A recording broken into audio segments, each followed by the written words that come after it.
ప్రాముఖ్యమైన సమయానికి వచ్చినాం. దేవుని సన్నిధిలో మరి వాక్య సందేశాన్ని దేవుడు మనకి ఇవ్వబోతున్నాడు. తన స్వరాన్ని దేవుడు మనకు వినిపింపజేస్తున్నాడు. ఆసక్తి కలిగి దేవుని యందు భయభక్తులు కలిగి దేవుని వాక్యాన్ని ధ్యానిస్తూ వింటూ ఆయన అనుసరించి జీవించే మంచి కృపను పరిశుద్ధ ఆత్మ దేవుడు మనందరికీ అనుగ్రహించును గాక. ఈరోజు మనకు ఏర్పాటు చేసిన వాక్య భాగాన్ని ధ్యానించుకుందాం. ఎఫెసీయులకు రాసిన పత్రిక 1వ అధ్యాయము 10, 11, 12 వచనాలు ధ్యానించుకుందాం. ఎఫెసీయులకు రాసిన పత్రిక 1వ అధ్యాయము 10, 11, 12 వచనాలు ధ్యానించుకుందాం.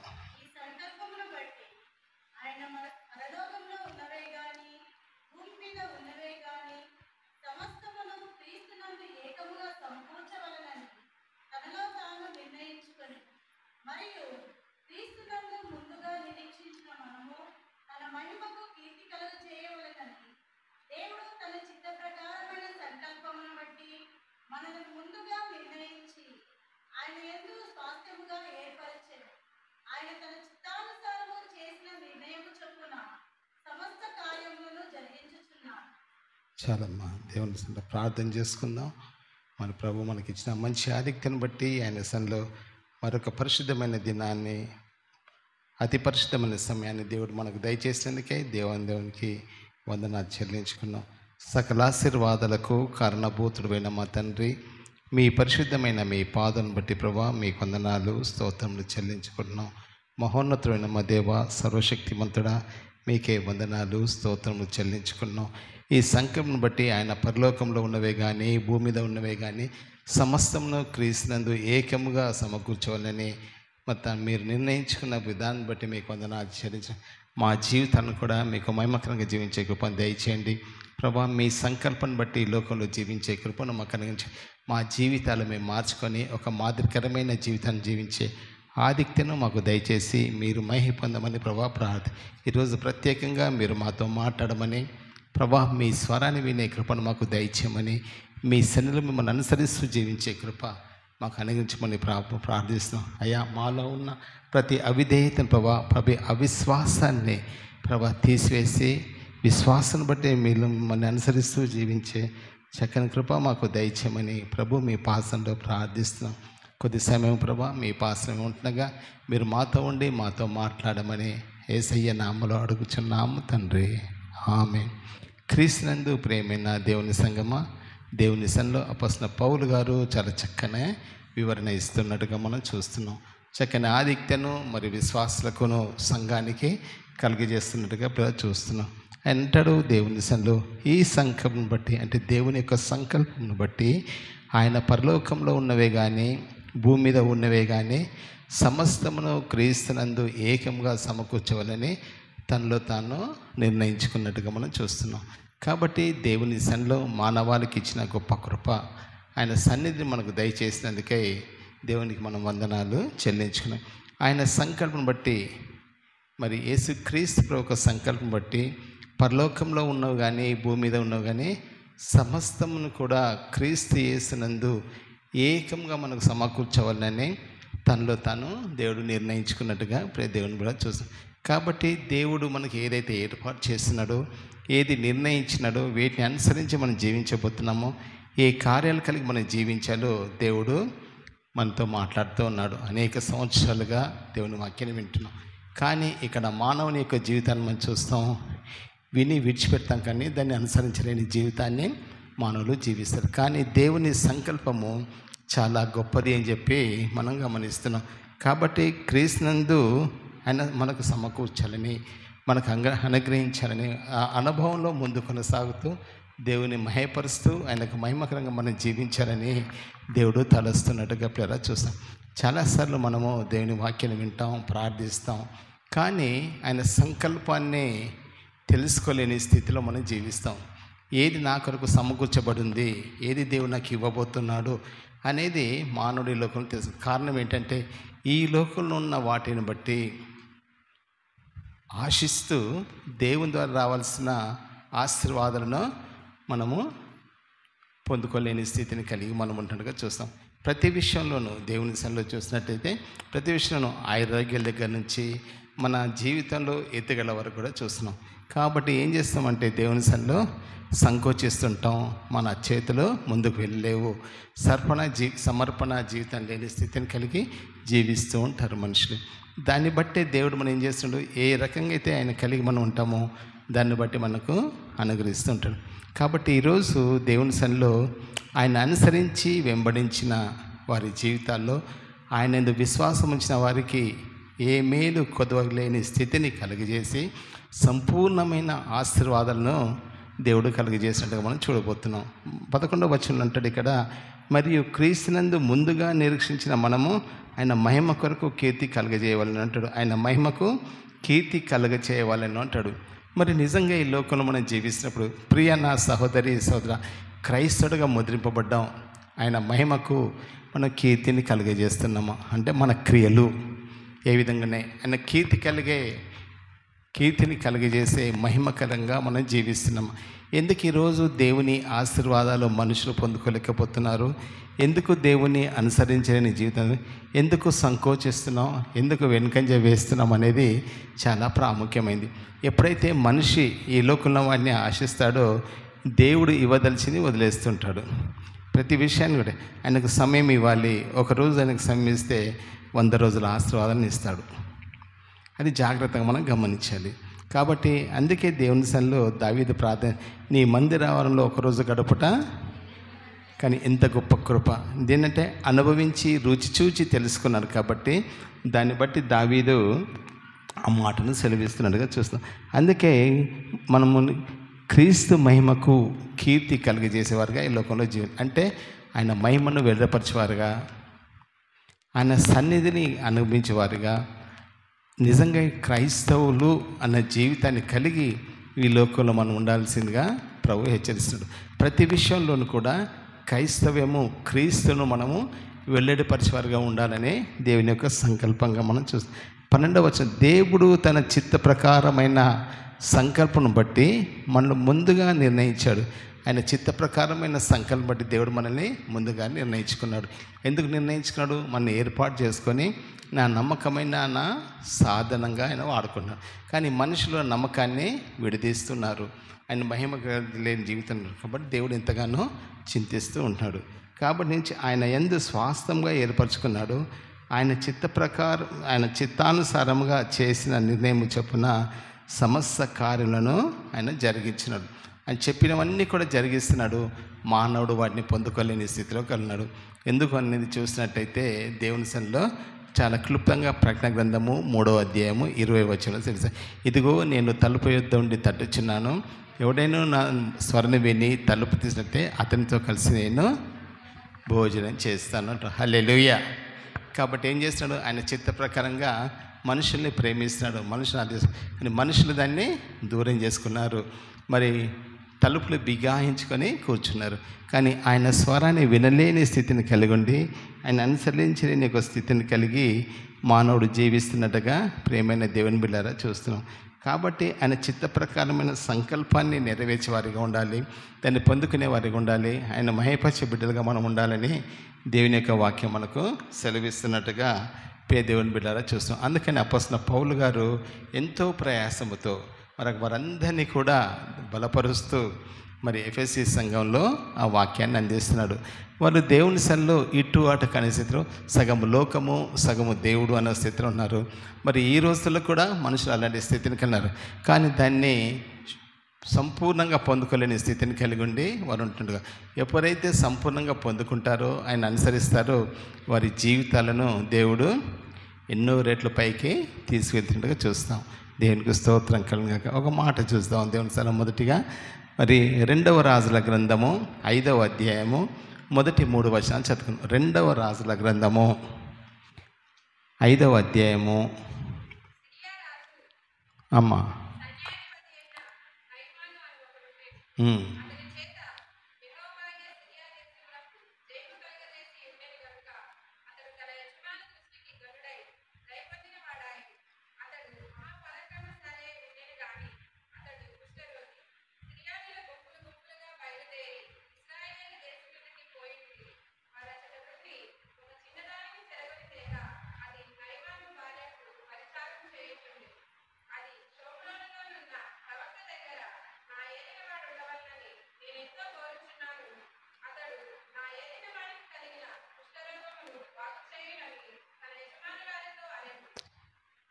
చాలా ఇక్కడ ఏమన్నాడు దేవుని సన్నిధిలో మనం చూసినట్టయితే చక్కని ఆధిక్యతని ఇక్కడ భయపరుస్తాం. ఒక చిన్న దాన్ని దేవుడు వాడుకుంటున్నట్టుగా చూస్తాం.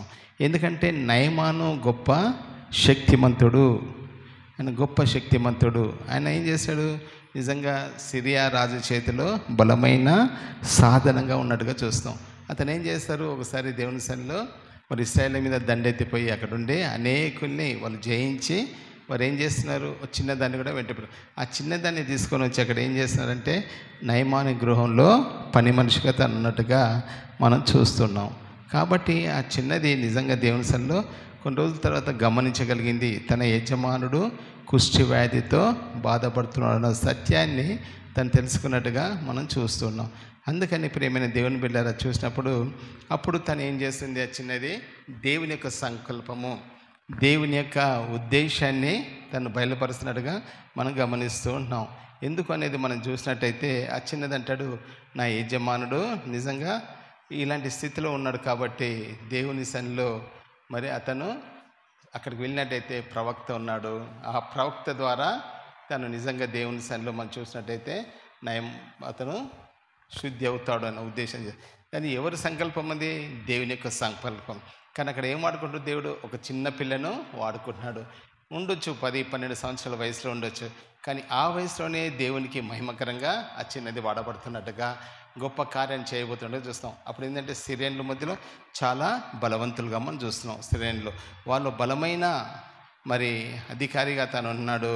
మరి ఆ దేశ సన్నిధానంలో చూసినట్టయితే నయమాను గొప్పగా వాడబడుతున్నట్టుగా ప్రియమైన దేవుని బిడ్డలారా మనం చూస్తున్నాం. ఆ నయమానుకు కుష్ఠవ్యాధి ఉంటుంది కాబట్టి దేవుని సన్నిధిలో అతన్ని మరి అక్కడ ఆ చిన్నది ప్రేరేపిస్తున్నది. నా యజమానుడు మరి అక్కడ ప్రవక్త ఉన్నాడు, ప్రవక్త దగ్గరికి వెళ్ళినట్టయితే ఆ ప్రవక్త ద్వారా అతను తప్పకుండా శుద్ధి కలిగి ఉంటుంది అని చెప్పేసి మనం గమనిస్తున్నాం. ప్రియ దేవుని ద్వారా అందుకని దేవుని సన్నిధిలో చక్కగా అక్కడ మనము వాడబడగలుగుతున్నామా? నిజంగా చిన్నది ఇక్కడ వాడబడింది, నేను వాడబడగలుగుతున్నానా అనేది మన జీవితంలో మనకు కావాల్సింది. అందుకని దేవుని సన్నిధిలో మరి తొలిచులుగు వాడిన రూబేన్ దేవుని సన్నిధిలో చూసినట్టయితే ఆయన గొప్ప కృపను దేవుడు కలిగజేసినట్టుగా మనం గమనిస్తున్నాం. ఆ చక్కని ఆధిక్యతను దేవుడు అనుగ్రహించి ఆయన మహిమలో వాడుకున్నాడు. కాబట్టి అక్కడ తను వెళ్ళి ఏం చేస్తాడో అతని భార్య నయమాను భార్య నిజంగా చూసినట్టయితే తన భర్తకు చెప్తుంది ఈ విధంగా. అతను ఏం చేస్తాడు? రాజు దగ్గరికి వెళ్తాడు. రాజు ఏం చేస్తాడు? అక్కడ ఆ రాజుకు లేఖనాలు రాసి ఇస్తాడు. నా దాసుడు ఈ విధంగా ఉన్నాడు, అతను స్వస్థపరచు. అతను ఉద్రేకంగా చూసినట్టయితే ఏదో ఒక ఇది నుండి నన్ను నిజంగా మరి ఇక్కడ ఏం చేస్తున్నాడు? నా రాజ్యం మీదకి మరి ఇక్కడ యుద్ధానికి రావాల్సిన వాడై ఉండి అతను ఈ విధంగా మరి దేవుని సన్నిధిలో చూసినట్టయితే అతను అంటాడు మరి ఈ విధంగా చేసినట్టు అతను బట్టలు చెప్పుకొని అతను కోపగించుకుంటాడు. అప్పుడు ప్రవక్త మాటలు విని అతను ఏం చేస్తాడు? ఓదారుస్తున్నట్టుగా ప్రేమైన దేవుని బిడ్డలారా మనం చూస్తున్నాం. కాబట్టి ఏంటి అనేది మనం గమనించినట్టయితే కొన్ని కార్యాలు జరిగే ముందు కొన్ని పరిస్థితులు ఇక్కడ మనం గమనించినప్పుడు అవి దేవుని సన్నిధిలో మరి కొన్నిసార్లు మనకు బాధను కలిగజేస్తున్నట్టుగా మనం చూస్తాం. కాబట్టి ఆ పరిస్థితిలో దేవుని సన్నిధిలో మనం చూసినట్టయితే మరి ఇక్కడ దేవుని సన్నిధిలో మరి మనసులు విరగొట్టాలని చూస్తాడు. అందుకంటే దేశం కలిగజేస్తున్నాడు. కాబట్టి అతడు తన యజమాని దృష్టికి గణనై దయ పొందినవాడు, రాజు దృష్టికి నిజంగా గణనైన వాడు, దయ పొందినవాడు నయమాను మంచి బలాశాలి శక్తిమంతుడిగా ఉంటున్నాడు. తన ఎదురు దృష్టికి గణనై ఉంటుంది. అయితే అతడు మహాపరాక్రమశాలి అయి ఉండను, కానీ అతనికి ఏముంది? కుష్ఠరోగంతో ఉంటున్నాడు. కుష్ఠరోగం అదే మామూలు మనుషులైతే మనుషుల మధ్యలో ఉండనివ్వరు, కానీ ఇక్కడ ఒక మహాగణుడు కాబట్టి, బలాశాలి కాబట్టి, రాజుకు ఇష్టమైన వాడు కాబట్టి అక్కడ ఉంటున్నాడు. కాబట్టి అతను సిరియన్లు గుంపులుగా బయలుదేరి ఇశ్రాయేల్ దేశం మీదకి పోయి ఉండేది. వారు అచ్చడి నుంచి ఒక చిన్నదాన్ని చిరగొట్టుకొని అది నయమాను భార్యకు పరిచయము చేయించుండేను అంటాడు. కాబట్టి ఆ చిన్నది నయమాను భార్యకు, చిన్నది పని మనిషికినే ఉంటుందా? ఎంత మాత్రము కాదు. దేవుని సువార్తను, దేవుని మహిమను వెల్లడిపరిచే బిడ్డగా తను వాడబడుతున్నట్టుగా ప్రియ దేవుని బిడ్డారా మనం చూస్తున్నాం. అందుకని దేవుని సన్నిధిలో చిన్న చెప్పిన మాటలు విని అతను రాజు ఎదురుకి వెళ్తాడు. తన యజమానితో చెప్పినప్పుడు అది చెప్తాడు. మరి అందుకని దేవుని సన్నిధిలో అది షెమ్రోలోనున్న ప్రవక్త దగ్గర నా ఏళ్ళవాడు ఉండవలెను నేనెంతో కోరుచున్నాను. కాబట్టి అక్కడ ప్రవక్త ఉన్నాడు షమ్రోన్లో, ఆయన దగ్గర నా యజమానుడు ఉండాలని నేను కోరుచున్నాను. ఎంత విధేయత కలిగి, నమ్రత కలిగి, తగ్గింపుతో తను బయలుపరుస్తుంది. ఎందుకంటే ఆ పిల్లకు నిజంగా ఎంత గొప్ప ఆధిక్యత. దేన్నంటే దేవుని దృష్టిలో నిజంగా నమ్మదగిన దానిగా ఉంటుంది. తన ఏళ్ళవానికి కలిగిన కుష్ఠరోగంను బాగు చేయనని తన యజమానురాలతో అన్నట్టుగా మనం చూస్తున్నాం. కాబట్టి అక్కడ ఏమంటాడు, నా యజమాను స్వస్థపడతాడు, తనలో ఉన్న కుష్ఠవ్యాధి పోతుంది అని చెప్పినప్పుడు భార్య తన భర్తకు సెలవిస్తున్నట్టుగా మనం చూస్తాం. 9వ వచనం కూడా మనం చూస్తాం. ఇక్కడ 9వ వచనం అంటాడు దేవుని సన్నిధిలో మనం చూసినట్టయితే,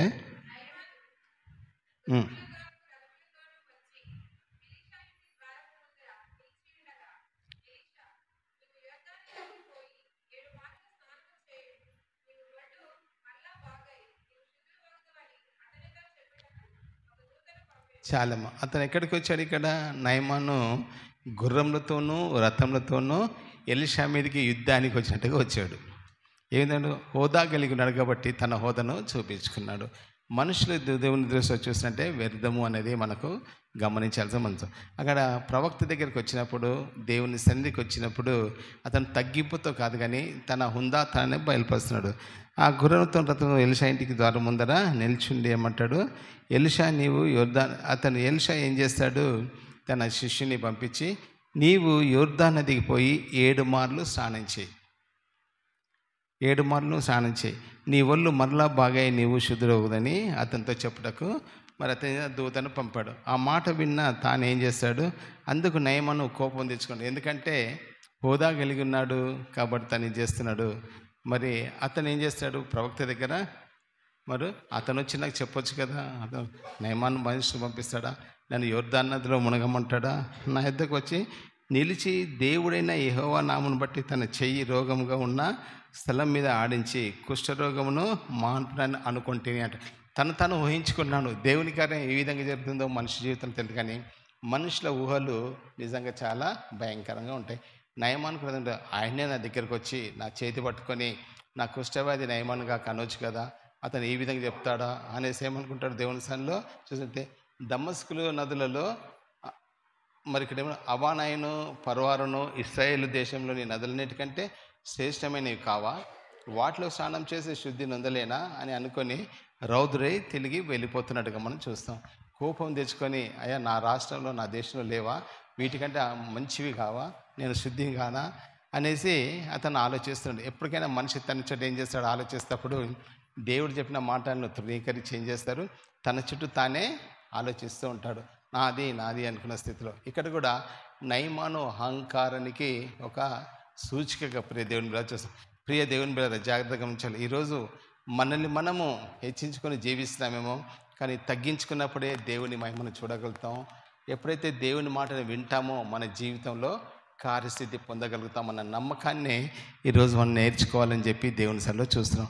అయితే అంటాడు శ్రేష్టమైనవి కావు వాటిలో నేను అనుకొని అతను రౌద్రై వెళ్ళిపోతుంటే అప్పుడు అంటాడు, అతని దాసులు ఒకడు వచ్చి నాయన ఆ ప్రవక్త ఏదైనా ఒక గొప్ప కార్యం చేయమని నియమించినట్టయితే నువ్వు చేయకుందువా అంటాడు.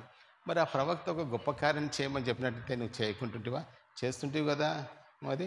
అయితే స్నానం చేసే శుద్ధుడు కమ్మన్న మాట దానికంటే మేలు కదా అని చెప్పిన ఒక దాసుని దేవుడు అక్కడ వాడుకున్నాడు, తన పనివాడిని ఇక్కడ వాడుకున్నాడు. అతనితో మాట్లాడుతున్నాడు.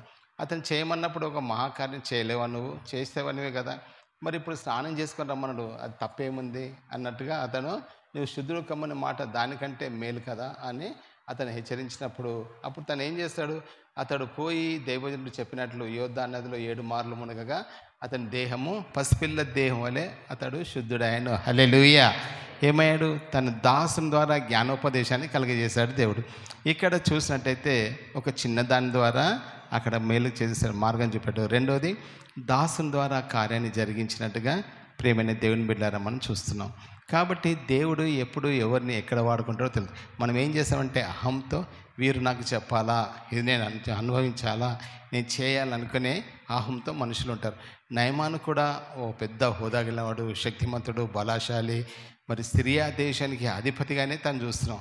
అతని ద్వారా ప్రతి దేశాన్ని జయించే శక్తి కూడా తనకు ఉంది. అలాంటి వాడు ఇక్కడ గర్వపడడం తప్పలేదు. కానీ దేవుని సన్నిధికి వచ్చినప్పుడు లోబడి జీవించాలన్న ఇంగిత జ్ఞానము లేని మనుషునిగా మనం చూస్తాం. చాలామందిని చూస్తాం మనం అట్లా. దేవుని సన్నిధిలో నేను లోబడి జీవించాలి, దేవునికి అనుకూలంగా జీవించాలి, దేవుని స్వరాన్ని నేను వినాలి అనే భావము చాలామందిలో కనపడదని చూస్తాం. కాబట్టి అప్పుడు నయమాన్ ఏం చేస్తాడు, దాసుడు సెలవిచ్చినప్పుడు వెళ్ళి తను ఏం చేస్తాడు, అక్కడ నదిలో మునిగి తను ఏం చేస్తాడు, అది పోయి దేవుని చెప్పినట్టు యోర్దాను నదిలో మునిగి మరి 7 మార్లు మునిగి తేలినప్పుడు పసిపిల్లల దేహం వల్ల మరిందంట. హల్లెలూయా, దేవునికి ఇస్తుంది. అప్పుడు జ్ఞానోపదేశం పొందినవాడు యోర్దాను నదిలో స్నానం చేసినప్పుడు తను శుద్ధిగా 100% శుద్ధుడైనట్టుగా మనం చూస్తున్నాం. దేవునికి ఇస్తుంది. ఇది ప్రియ దేవుని బిడ్డలారా, మనిషిలో ఉన్నది అహం ఏం చేస్తుందంటే చెడు మార్గంలోకి నడిపిస్తుంది. మనిషిలో ఉన్న తలంపులు మనుషులు ఏం చేస్తాయంటే బలహీనపరుస్తుంటాయి. మనిషికి రావాల్సిన మేళ్లకు మరిక అడ్డుగొడ వేస్తున్నట్టుగా మనం చూస్తాం. అందుకే దేవుని సన్నిధిలో చూసినట్టు ఏమంటాం మనము, యెషయా గ్రంథం 59 కదా, మీకును మీ దేవునికి మీ పాపములు అడ్డుగా వచ్చినాయి. ఇక్కడ ఏమంటారు, మీకును దేవునికి మీ హాము అడ్డుగా వచ్చినట్టుగా మనం చూస్తున్నాం. కాబట్టి ఎప్పుడైతే దాన్ని వదిలేస్తామో, దేవుని వాక్యంపై దైవజనుని మాటలపై లోబడి జీవించినప్పుడే మనిషి జీవితంలో సంపూర్ణంగా ఆయన మేలు కలుగజేస్తాడన్న సత్యాన్ని ప్రియ దేవుని బిడ్డలారా మనం చూస్తున్నాం. అదేవిధంగా మనం గమనించినట్లయితే దేవుని సన్నిధిలో మరి దేవుని నూతన నిబంధన గ్రంథంలో చూస్తాం. ఒకసారి దేవుడు యేసు ప్రభు దగ్గరికి రెండవదిగా శతాధిపతి తన దాసుని పంపినట్టుగా చూస్తాం. ఆ శతాధిపతి ఎందుకు పంపాడు శతాధిపతి అంటే చూస్తే అతను నిజంగా రోమీడే.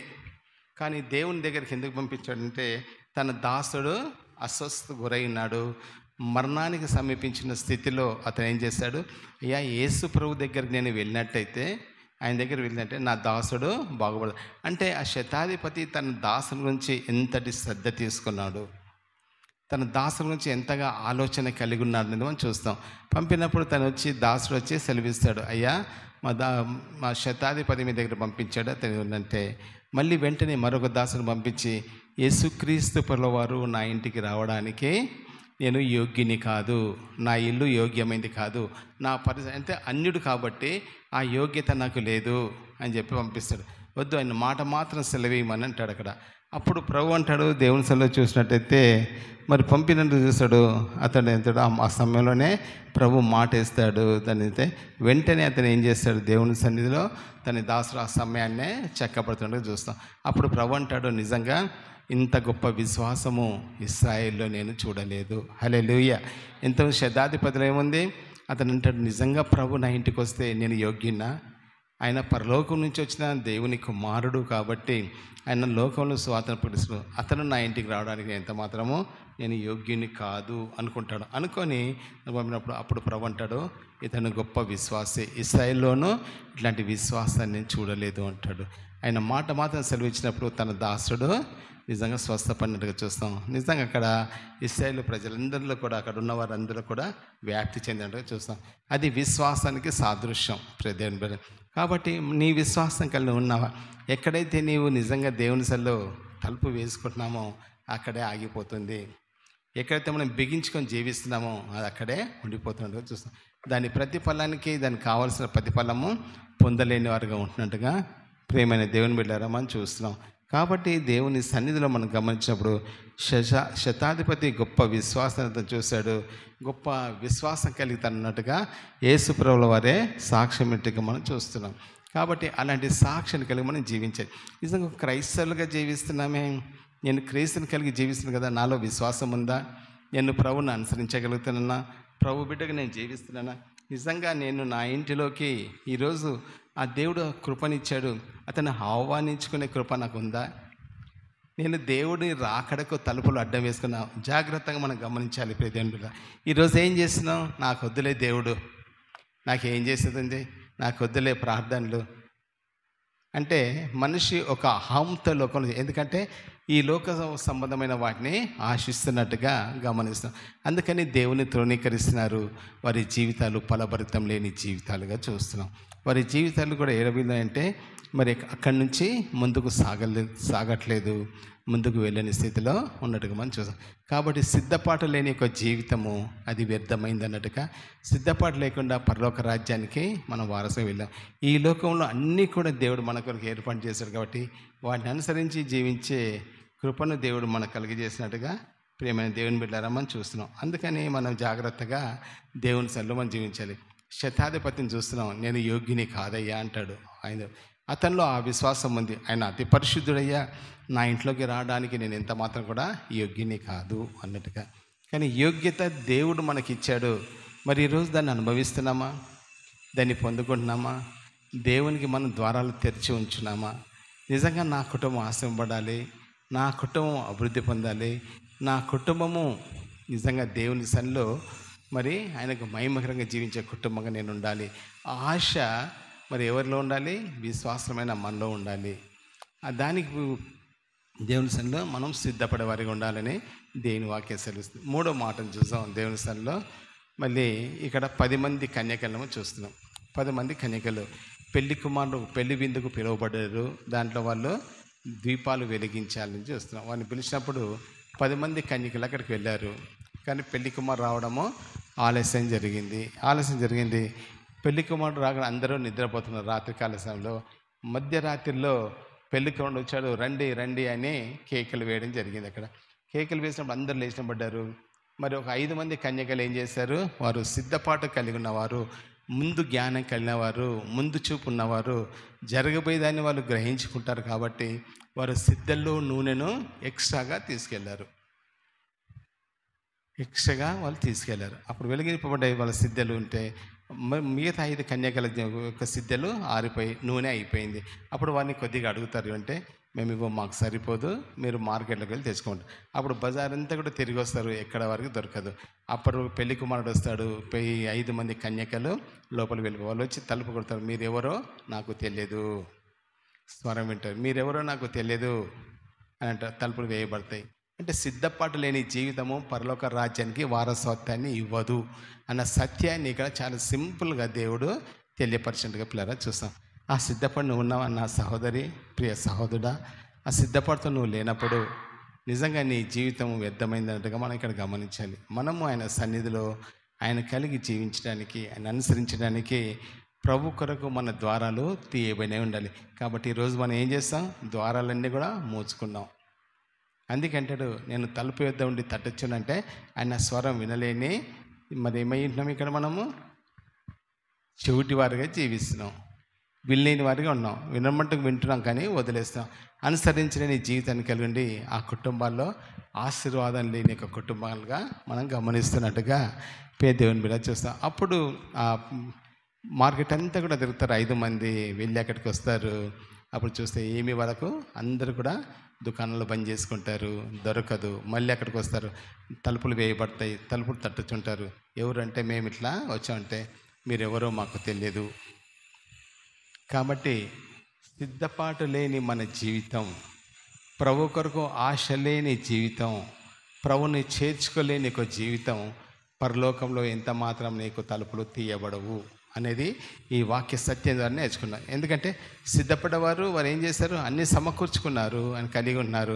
అందుకే అంటాడు దేవుడు, నా రాకడ సమీపంగా ఉందంటాడు. ప్రభు రాకడలో మనం ఏం చేస్తున్నాం? దేవుని సన్నిధిలో ఆయన కొరకు ఆశకున్నాం. ఎత్తబడి సంఘంలో నేను ఉండాలి. ఎవరు ఉండాలి అక్కడ?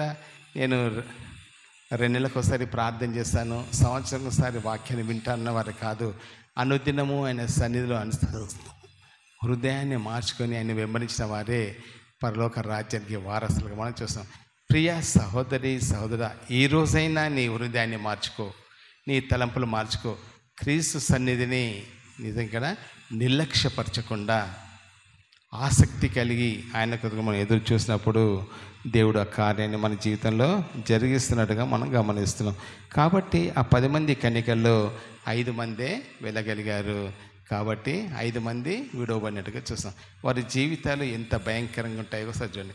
ఒకవేళ ప్రభు వచ్చినట్టయితే జెరూసలేంలో ఉదయం 10 గంటలకు నేను వస్తున్నాను, తీసుకుపోతున్నాను ఆయన ప్రత్యక్షమైనప్పుడు మరి మందిరంలో ఎంతమంది ఉంటాం? ఎంతమంది సంఘం ఎత్తబడినప్పుడు ఎవరు వెళ్తారు? మనం తీరిగ్గా అన్నీ చూసుకొని దేవుని సన్నిధిలో భోజనాలు చేసి రెడీ అయ్యి అన్నీ చూసుకొని 11:30, 12 గంటలకు వచ్చే మనుషులు కూడా మనకు ఉన్నారు. కాబట్టి అప్పటి వరకు దేవుడు వస్తాడు, వెళ్ళిపోతాడు.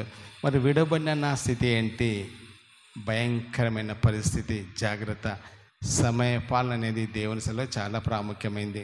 అందుకని ప్రకటన గ్రంథము 11వ అధ్యాయంలో చాలా క్లుప్తంగా ప్రభు మనకు తెలియపరుస్తూ ఉన్నాడు. అక్కడ ఆయన దూతల్ని పంపించి ఆ సమయానికి మందిరంలో వారిని లెక్క పెట్టుకొని మరి ఏం చేస్తే వెళ్తారట, బయట వస్తున్న అన్యులకు వదిలేయండి అంటాడట.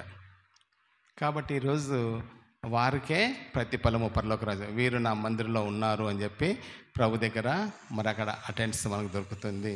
లేని వారందరూ దేవుని సన్నిధిలో యాబ్సెంట్ అన్న విషయంగా ప్రతి ఒక్కరు గమనించాలి. ఇక్కడ దేవుని సన్నిధిని అలక్ష్యం చేసిన వారు, నిర్లక్ష్యపరిచిన వారు ఎంత మాత్రం కూడా దేవుని బిడ్డలుగా పరలోక రాజ్యంలో చేరలేమనే సత్యాన్ని ఈ 10 మంది కన్యకల ద్వారా నేర్చుకుంటాం. అది జాగ్రత్తగా గమనించాలి. మరి దేవుని సన్నిధిలో మనం చూస్తాం. ఇక్కడ గమనించినట్లయితే 4వదిగా మరి లూకా సువార్త 19వ అధ్యాయము 1 నుంచి 10 వచనాలు చదువుకుందాం.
చాలా చాలు.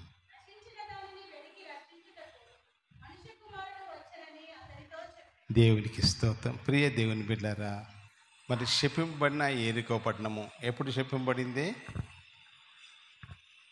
యెహోషువ దాన్ని శపించినట్టుగా మనం చూస్తున్నాం. దైవజనైన యెహోషువ ద్వారా శపింపబడిన యెరికో పట్టణము. ఆ యెరికో పట్టణంలో మరి ప్రభు ప్రవేశిస్తున్నాడు. 18వ అధ్యాయము మరి అక్కడ 35వ వచనం నుంచి 41వ వచనం చూస్తుంటే ఒక గుడ్డివాడు కనపడుతుంటాడు. అతను అక్కడ భిక్షం అడుక్కొని తన జీవనోపాధిని చేసుకుంటాడు. అతను అక్కడ చూసినప్పుడు మనుషులు తండోపతలు అంటారు. ఏంటి సందడి అంటే, నజరేయుడైన యేసు మార్గంలో వస్తున్నప్పుడు అతను గట్టిగా అరుస్తున్నాడు. ఏ విధంగా? హృదయ వేదన కలిగి హృదయ అంతరం నుంచి ప్రభు నా మాట వినాలి అని చెప్పి. అప్పుడు అతను అరుస్తుంటే మనుషులందరూ గద్దిస్తారు, ఎందుకు అరుస్తున్నావు, ఊరుకోమని. కానీ కొద్ది దూరం అతను వచ్చాడు, తను దాటిపోయాడు, అతను వెళ్ళిపోయాడు, ఊరుకోండి అంటే కొద్ది దూరం పోయి ప్రభు అక్కడ ఆగి అతన్ని నా యొద్దకు తీసుకొని రమ్మని అంటాడు.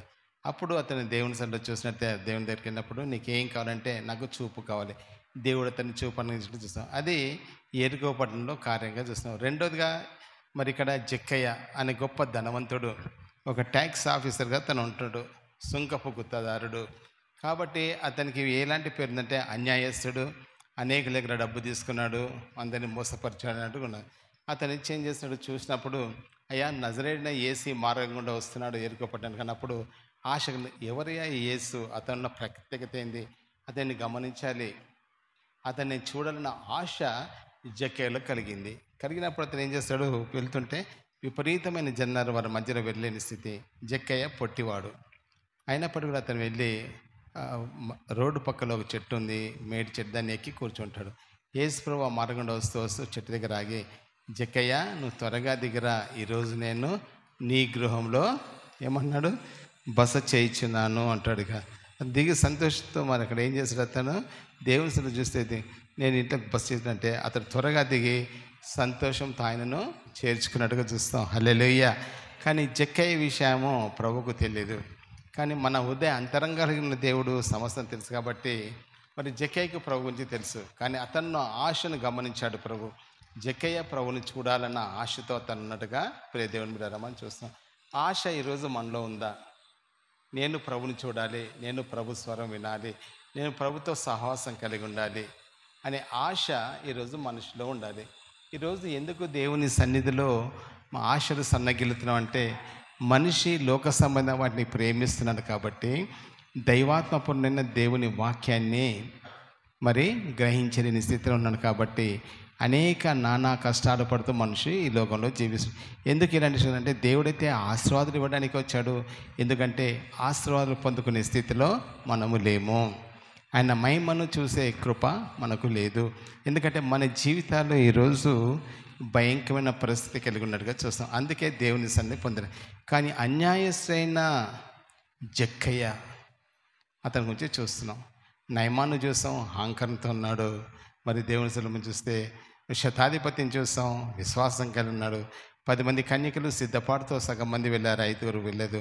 మరి ఇక్కడ జక్కయ్య విషయం కూడా ఆశతో ఉన్నట్టుగా చూస్తున్నాం. చూడు, మనుషుల మధ్యలో వారి వారి తారతమ్య భేదాలను ఇక్కడ మనం గమనిస్తున్నట్టుగా ప్రేమైన దేవుని బిడ్డారా మనం చూస్తాం. ఈరోజు నేను ఏ కోవకు చెందిన వారు, స్త్రీ పురుషులుగా మనం ఆలోచన, నేను నిజంగా ఆశ కలిగి ఉన్నానా? ప్రభువుని చేర్చుకోవాలని ఆశ నాలో ఉందా? నాలో లేనప్పుడు నా ఇల్లు ఎప్పుడు కూడా చీకటితో నింపబడుతుంది. ప్రభువు నా గృహంలోకి వచ్చినప్పుడు అది వెలుగుగా మార్చబడుతుంది. జక్కయ్య గృహం అంతా సంపదగా సంపన్నుడుగా ఉన్నాడు, కానీ అతని గృహం అంతా కూడా చీకటితో నింపబడింది. ఎందుకంటే దైవాత్మ అతని గృహంలో లేదు, వెలుగు అతనిలో లేనట్టుగా చూస్తున్నాం. కానీ అతను అంటాడు ప్రభుని చేర్చుకున్నట్టుగా, సంతోషాన్ని చేర్చుకున్నట్టుగా ప్రేరామని చూస్తున్నాం. అతడు అది చూసి ఈయన పాపి అయిన మనుషుని యొద్ద బస్సు వెళ్తాడా? మనుషులు అంటే ఏముందంటే మనుషులు కాకులు పొడిచినట్టు పొడుస్తూ ఉంటారు మనుషుల్ని. ఏ విధంగా అంటే వీళ్ళే నిజంగా శాస్త్రులు పరిశీలన అంటే మనుషులు ఒకరి గురించి ఒకరు మాట్లాడుతూ ఉంటారు కదా. వారు ఎలాంటి వారు? ఆనాటి శాస్త్రులు పరిశీలన పోయినవారు. ముందు బాగానే వింటారు, తర్వాత వచ్చి ఏ విధంగా వీరిని కించపరచాలి, ఏదో ప్రజలనే మనుషులే ఆ శాస్త్రులు పరిశీలన స్వాగతం. వీరు అన్యాయస్తుడైన ఇతని దగ్గర అది చూసి అయినా ఈ పాపి అయిన జక్కయ్య దగ్గర ఉంటాడా? ప్రపంచ వాళ్ళు సందేహం వెళ్ళిపుస్తున్నారు, మాట్లాడుతుగా చూస్తున్నాం.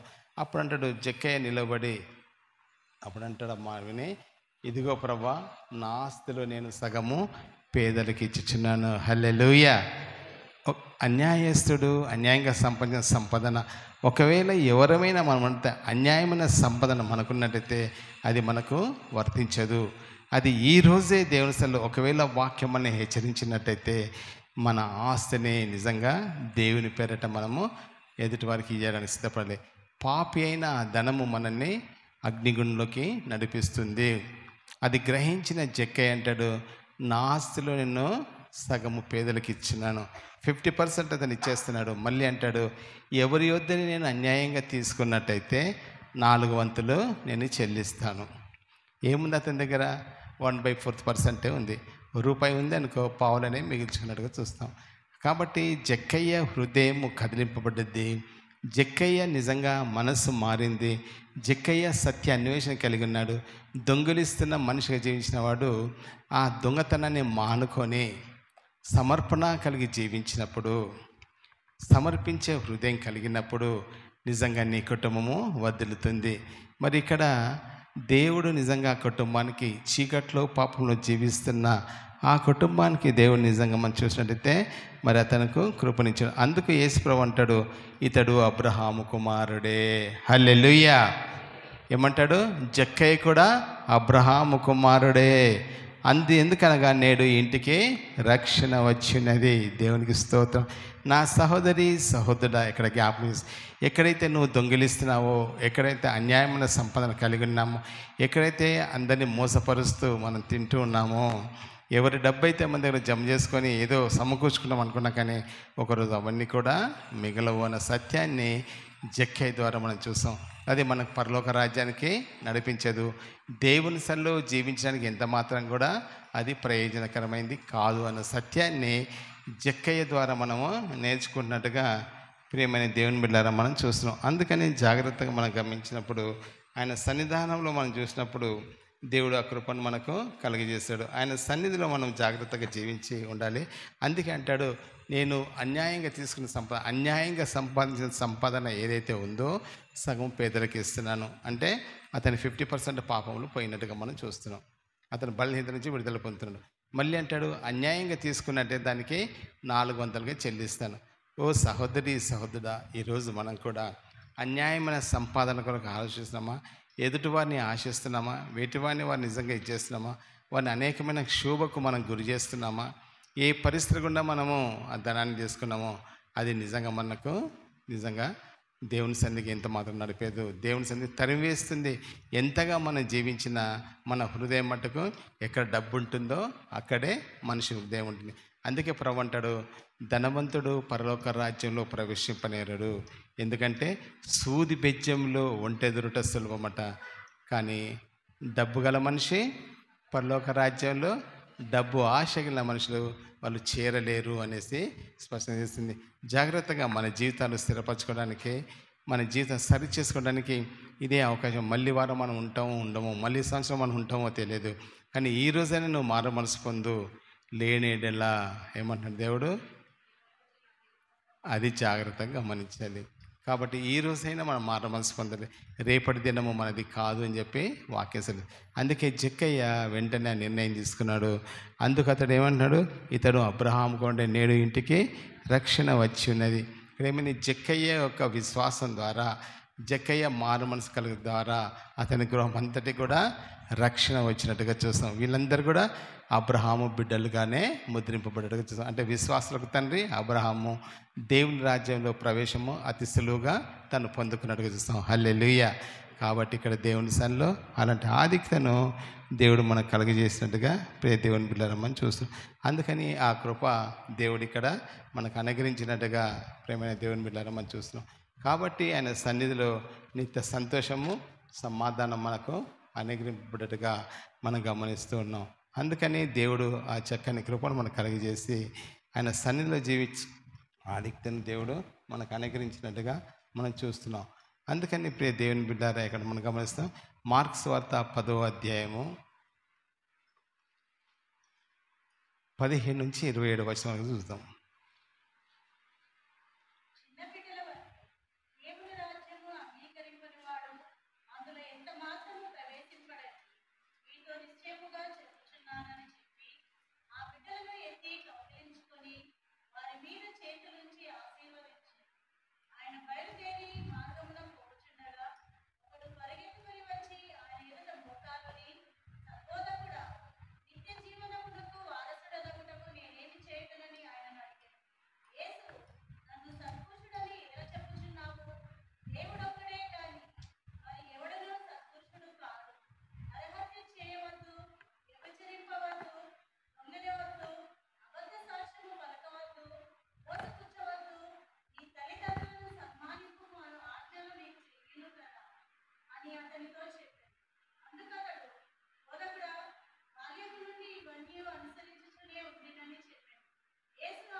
చాలమ్మా. ఇక్కడ అంటాడు దేవుని సన్నిధిలో చూస్తే చిన్న బిడ్డలు లాంటి స్వభావం మనసు కలిగి ఉండాలని దేవుని వాక్యం సెలవిస్తూ ఉంటుంది.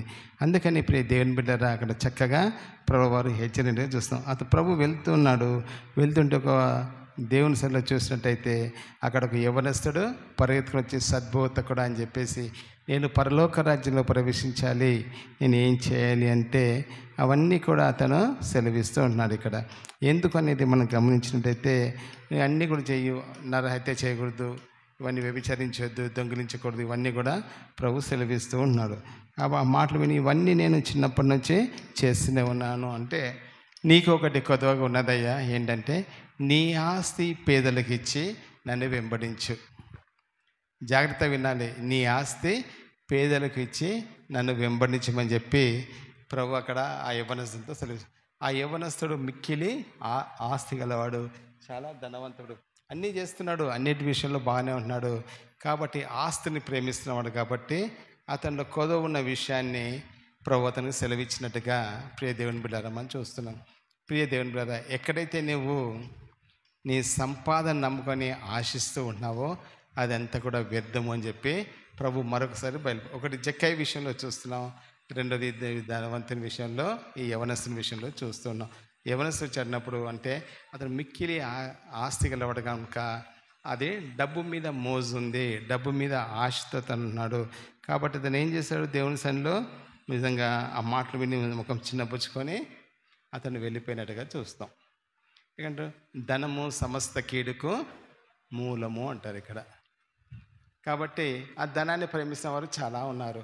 చేతులు బిగించుకొని చేతులు చేసుకొని దేవుని సన్ని అనుభవించలేని వారు, దేవుని ఆశీర్వాదాలు పొందుకోలేకుండా ఎందుకు అబుద్ధి లేదు ఇంతగా చేసినంటే దైవ ఆశీర్వాదాలు మనకు లేవు అన్న సత్యాన్ని గ్రహించాలి. ఏమంటాడు? ఇచ్చి నన్ను శోధించిన ఎడలా, ఏమంటాడు దేవుడు? ఇచ్చి ఆయనని శోధించాలట, ప్రార్థించాలి. ఇస్తున్నాను అన్న మట్టుకి కాదు, ప్రార్థించేవారిగా మనం ఉండాలని దేవుని వాక్యం మనకు సెలవిస్తున్నట్టుగా ప్రియమైన దేవుని బిడ్డలు చూస్తున్నాం. ఆ శోధన మనలో లేదు, ఇచ్చే స్థితిలో లేము, దాచుకునే వారిగా ఉన్నాం. కానీ ఒకరోజు ఇది చిమ్మెటపడుతుందట, దొంగలు ఎత్తుకుపోతారట, అన్యాయం జరుగుతుందట, ఎన్నో రకాలుగా సుఖ సంతోషాలకు దూరం అవుతున్నామట. మరి ఈరోజు రకరకాలుగా చూస్తాం. కానీ ఇక్కడ అతను ఏం చేస్తాడు? మిక్కిలి ఆశ గల ధనవంతుడు కాబట్టి అతను ముఖం చిన్నబుచ్చుకొని వెళ్ళిపోయాడు. కాబట్టి ధనాపేక్ష మీద ఆశ ఉండకూడదు. నీ ధనాన్ని పరలోక రాజ్యంలో సమకూర్చుకోమన్నాడు, అక్కడ దాచుకోమన్నాడు. అక్కడ అన్నీ మనకు అనుగ్రహింపబడుతున్నాయి. ఎందుకంటే బంగారు వీధుల్లో తిరిగే కృపను దేవుడు మనకు అనుగ్రహిస్తున్నాడు. మరి ఆయనతో కలిసి జీవించే కృపను దేవుడు మనకు కలిగజేస్తున్నాడు. రాజాది రాజుగా, ప్రభులకు ప్రభుగా, లోకాధికారిగా ఆయన అక్కడ ఉన్నప్పుడు ఆయన సన్నిధిలో నిత్య సంతోషం కలిగి ఆయన ఎంతో ఆనందించే కృపను దేవుడు మనకు కలిగజేస్తున్నట్టుగా ప్రియ దేవుని బిడ్డలారా మనం చూస్తున్నాం. అందుకని ప్రభు సన్నిధిలో మనకు చూసినప్పుడు ఆ ఆధిక్యతను దేవుడు మనకు దయచేస్తుంది. అతను మిక్కిలి ఆస్తి గలవాడు కనుక అతను చిన్నపుచ్చుకోడు. ఎవరైనా అంతే, దేవుని సరికి అన్ని విషయాలు చెప్పగానే డబ్బు విషయం నాతో మాట్లాడొద్దు. నేను గంటల తరబడి ప్రార్థన చేస్తాను, కానీ డబ్బు విషయం నాతో మాట్లాడొద్దు. నేను చాలామందిని చూస్తూ ఉంటాను. ఇట్లా చాలామంది జీవితాల్లో నా వ్యక్తిగతంగా ఉద్యోగం కూడా చూస్తాను. కాబట్టి ఎందుకు అనంటే మేము అన్నీ మాకు కావాలి, కానీ వీటి విషయమే దూరంగా ఉంటాం అనే పరిస్థితి. అంటే ఎందుకు నీకు కుటుంబం ఆశింపబడలేకపోతుంది, ఎందుకు నీవు అభివృద్ధి పొందలేని జీవితంలో ఉన్నావు, ఎందుకు నీ కుటుంబంలో దేవుని మహిమను పొందలేకపోతున్నాం అనేది మనం చూసినట్టయితే, మరి అన్ని కార్యాలు చేస్తున్నాను కానీ ఇక్కడ మట్టుకు నేను దూరంగా ఉంటాను అన్నట్టుగా మనుషులు జీవిస్తుంటారు. అందుకని ప్రియ దేవుని బిడ్డలారా, జాగ్రత్తగా జీవించి నువ్వు మారు మనసు పొంది పశ్చాత్తాప హృదయంతో కన్నీళ్లు కార్చి నువ్వు ప్రార్థించి దేవుడు ఏమి నీకు బోధిస్తాడో దాచుకోమంటున్నాడా, లేక దేవుడు ఇవ్వమంటున్నాడా మనుషులకి? దేవుని సన్నిధి అన్నది దేవుడు మనతో మాట్లాడుతూ ఉంటాడు. అందుకని జాగ్రత్తగా మనము ప్రభుత్వంలో పరిశీలన చేసేవారిగా ఉండాలని దేవుని వాక్యం నిర్వహిస్తుంది. కాబట్టి వీరందరూ ఈ ధనవంతుడు కూడా మరి ఇక్కడ ధనాపేక్షకి వెళ్ళేవాడు కాబట్టి పరలోక రాజ్యానికి వారసుడుగా ఎంత మాత్రం లేదు అనేది మనం గమనిస్తాం. మరొక వ్యక్తిని చూస్తాం ప్రియ దేవుని బిడ్డలారా, ఆది కాండము దేవుని సన్నిధిలో చూస్తున్నాం. ఆది కాండంలో మనం గమనిస్తున్నాం. దేవుని సన్నిధిలో ఆది కాండము దేవుని సన్నిధి 4వ అధ్యాయము, ఆది కాండము 4వ అధ్యాయంలో మనం చూస్తూ ఉన్నాం. ఇక్కడ దేవుని సన్నిధిలో మనం గమనిస్తాం. మరి ఇక్కడ దేవుని సన్నిధి మనం చూసినట్టయితే 3 నుంచి 6 వచనాలు ధ్యానించుకుందాం.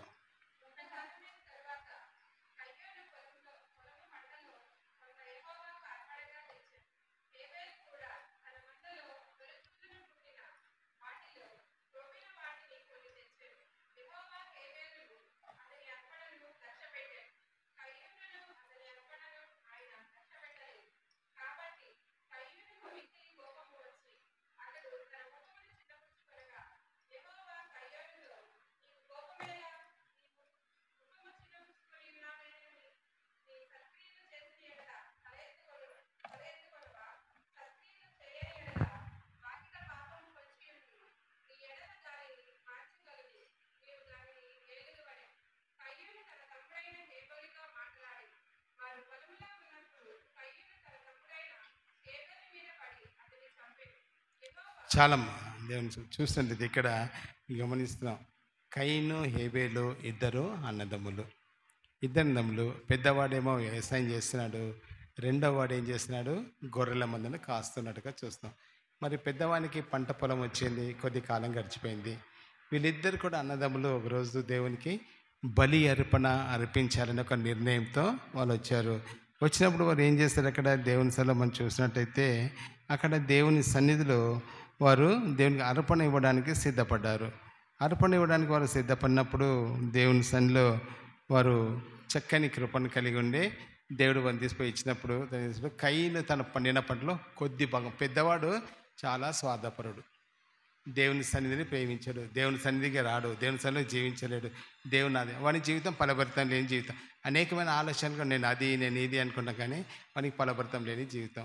కాబట్టి చిన్నవాడు ఏం చేశాడు, తన మందులకు వెళ్ళాడు. వెంటనే వెళ్ళేసి కొవ్విన మేకలను చూసి వాడిని తీసుకొచ్చి దేవునికి బలి అర్పణ ఇవ్వడానికి వచ్చాడు. కాబట్టి దేవుడు ఏం చేశాడు, వాడి హృదయాన్ని గ్రహించాడు. పెద్దవాడు స్వార్థపరుడు. కొద్ది కాలం తర్వాత అతని పంటలో కొద్ది భాగము దేవుని సన్నిధికి తీసుకొని వచ్చినట్టుగా మనం గమనిస్తున్నాం ప్రియులారా.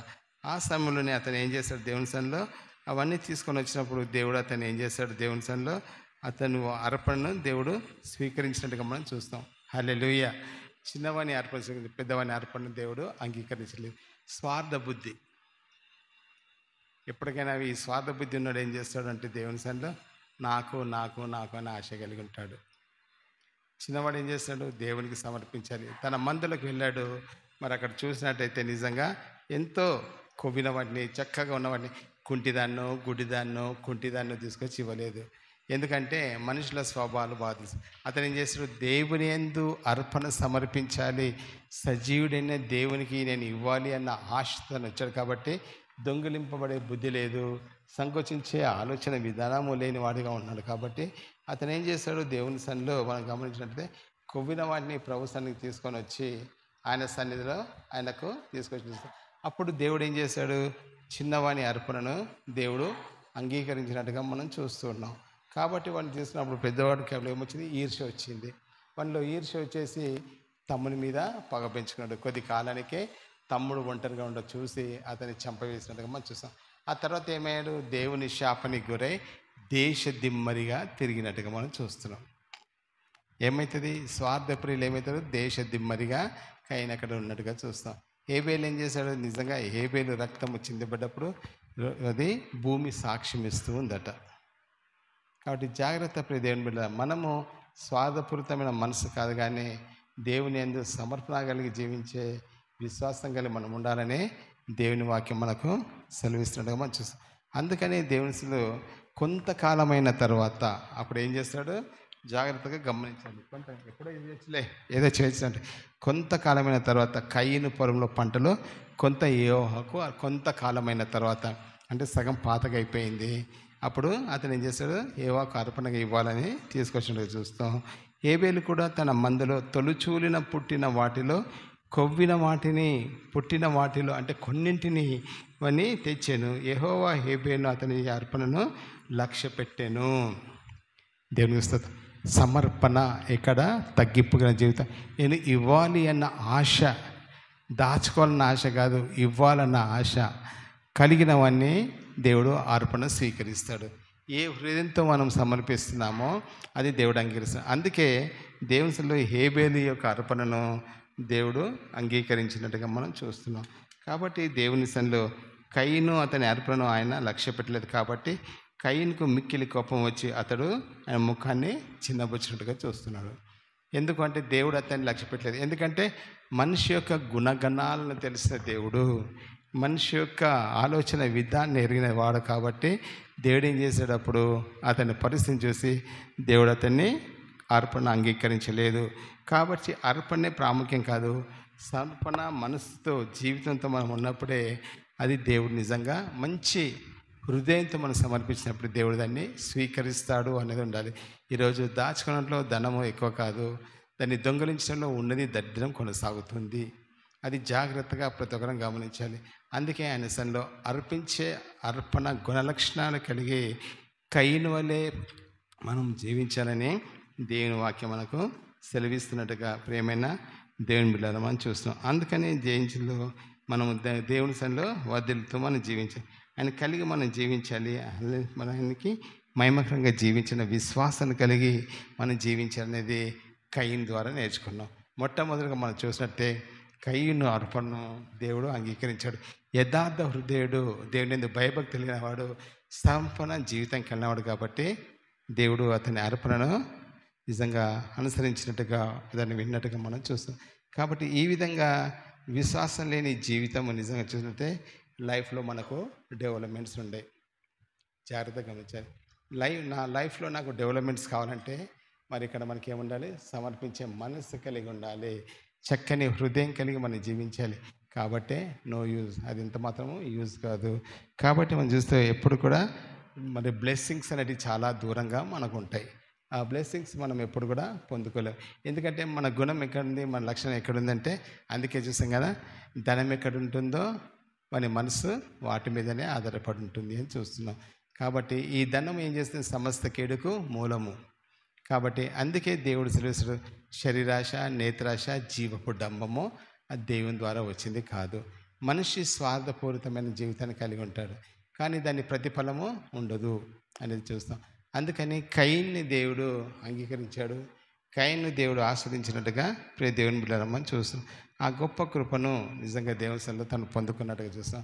అది దైవాస్తవాల చేత వదిలినట్టుగా. సరే, తన అన్న తను చంపేసినప్పుడు కూడా ఈరోజు ఒక హతసాక్షిగానే అతని పేరు మనం చూస్తున్నాం. దేవునికి స్తోత్రం. అందుకని ప్రియ దేవుని బిడ్డలారా 6 మాటలు మనం చూస్తాం. 7వ మాట చివరిగా చూస్తాం, యోసేపు జీవితం. యోసేపు నిజంగా మరి అందరి చేత, తల్లిదండ్రుల చేతను, అన్నదమ్ముల చేతను పీడింపబడినవాడు. అన్నదమ్ములు అతన్ని ద్వేషించారు. అన్నదమ్ములు అతన్ని ఏం చేశారంటే, అతను నిజంగా చిన్నప్పటి నుంచే కళ్ళు కంటున్నాడు, దేవునికి ఇష్టమైన బిడ్డగా జీవిస్తున్నాడు. కానీ అతన్ని అపార్థం చేసుకున్న మనుషులు ఉంటారు. అడవికి పోయి వాళ్ళ మందని కాస్తున్నప్పుడు అతన్ని ఏం చేస్తారు? ఒక గుంతతో పడేసి తండ్రికి వచ్చి చూపిస్తారు. ఏంటి అంటే, నీ కొడుకును ఒక దుష్ట మృగం తినివేసింది అంటాడు. తర్వాత మళ్ళీ వాళ్ళు వస్తారు, వచ్చేసి వద్దులే వీనికి అమ్మేద్దామని మరి ఐగుప్తు దేశ వర్తకులకు అమ్మేస్తారు. అతను అమ్మేసినప్పుడు జీవించినప్పుడు అతను ఏం చేస్తాడు? దేవుని సన్నిధిలో అక్కడ వెళ్ళినప్పుడు ఒక యజమాని తీసుకొని అతని గృహం వెళ్ళినప్పుడు అతని గృహము ఎంతగానో వర్ధిల్లింది, ఎంతగానో ఆశపడ్డట్టుగా మనం చూస్తున్నాం. దినదినం అభివృద్ధి. కానీ చివరికి ఏమైంది? యోసేపు చక్కటి అందగాడు, చక్కటి సౌందర్యం కలిగిన, భావం కలిగినవాడు. అతన్ని యజమానురాలు మోహించినట్టుగా చూస్తాం. ఆమె అతన్ని ఎంతగానో తొందర పెట్టినప్పుడు పారిపోతాడు. అప్పుడు అతని మీద ఒక నింద మోపి అతని గురించి చేసినప్పుడు, ఎందుకంటే దేవుని యందు భయము భక్తి కలిగి జీవిస్తున్నాడు కాబట్టి అతను ఏం చేశాడు? ఆ పనులకు ఒప్పుకోలేదు. వెంటనే తను ఏం చేశాడు? ఆ స్త్రీ వ్యామోహంలో పడలేదు కాబట్టి, క్రీస్తు సాక్షిగా తను జీవిస్తున్నాడు కాబట్టి అతను జీవించాడు. కాబట్టి దేవుని సన్నిధిలో మరి ఆ విధంగా జీవించాడు. ఫలితం ఏంటంటే లైఫ్ అంతా కూడా తను జైల్లో గడపాల్సి వచ్చింది. కొద్ది కాలం అతను ఏం చేస్తాడు? సమ్ టైమ్ అతను సఫరింగ్ విత్ జైల్ ఎంప్లాయీగా. ఎందుకు జైల్లో ఉన్నాడు అంటే, నీతికి తగిన ప్రతిఫలము అన్నట్టు. అది నీతిమంతుడికి అనేకమైన శ్రమలు అంటాడు దేవుడు. ఆ నీతిని కలిగి జీవిస్తున్నాడు కాబట్టి అతను యజమాని ఏం చేస్తాడు? జైల్లో వేస్తాడు. జైల్లో దేవుడు అతను తోడుగా ఉన్నాడు. కొద్ది కాలం తర్వాత అతన్ని మహిమపరిచినట్టుగా మనం చూస్తున్నాం. కాబట్టి దేవుని సన్నిధిలో మనకి చివరికి అతను కళ భావాన్ని తెలియపరిచినప్పుడు అతను ఆస్తింపడ్డాడు. దేవుడు అతన్ని ఉన్నతమైన స్థితిలో రాజులో పెట్టాడు. చివరికి ఏమాడు? ఐగుప్తు దేశానికే ప్రైమ్ మినిస్టర్గా అతను జీవించాడు.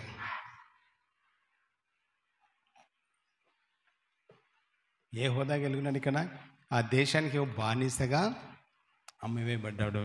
కానీ అతని జీవితంలో చూస్తే ఐగుప్తు దేశానికే ప్రైమ్ మినిస్టర్గా అతను జీవించాడు. అంటే దేవుని దృష్టిలో మనిషిని ఎంతగా నేను హెచ్చించాలి అంటే అంతగా హెచ్చిస్తాడు. ఎక్కడ నేను పారదోసి తొక్కివేయాలంటే అందుకే సమర్పణ కలిగిన జీవితము చాలా ప్రాముఖ్యమైంది అనేసి దేని వాక్యంలో చూస్తున్నాం. ఏ విషయంలో మనం దొంగిలిస్తున్నాం, ఏ విషయంలో మన మనసు మార్చుకున్నాం, ఏ విషయంలో మనము లోభత్వం కలిగి ఉన్నాం, ఏ విషయంలో భేదాభిప్రాయాలు చూపిస్తున్నాం. ఎదుటని ఒకరిని రకంగానూ ప్రేమిస్తాం, ఒకరిని మరో రకంగానూ ప్రేమిస్తాం. ఆ ప్రేమ లేని జీవితం వ్యర్థమైంది అనుకుంటాం. అందుకే మనసు మార్చుకొని క్రీస్తు మనల్ని ప్రేమించగా ఇతన్ని మనం ప్రేమించాలి. అందుకని ఇక్కడ మనం గమనించగలుగుతున్నాం ఏంటంటే, ఐగుప్తు దేశానికి అతడు అధిపతిగా నియమింపబడ్డాడు. కాబట్టి కుటుంబాన్ని అంతా కూడా అతను తిరిగి ప్రేమించాడు. కాబట్టి వారికి ఆహారం ఇచ్చాడు, అనేక తీసుకున్నాడు. కాబట్టి ఒక నమ్మకస్తుడిగా జీవించి చూస్తాం. కాబట్టి గొప్ప కృపను ఇచ్చాడు దేవుడు. అతని లైఫ్ని గొప్పగా మరి ఏం చేశాడు?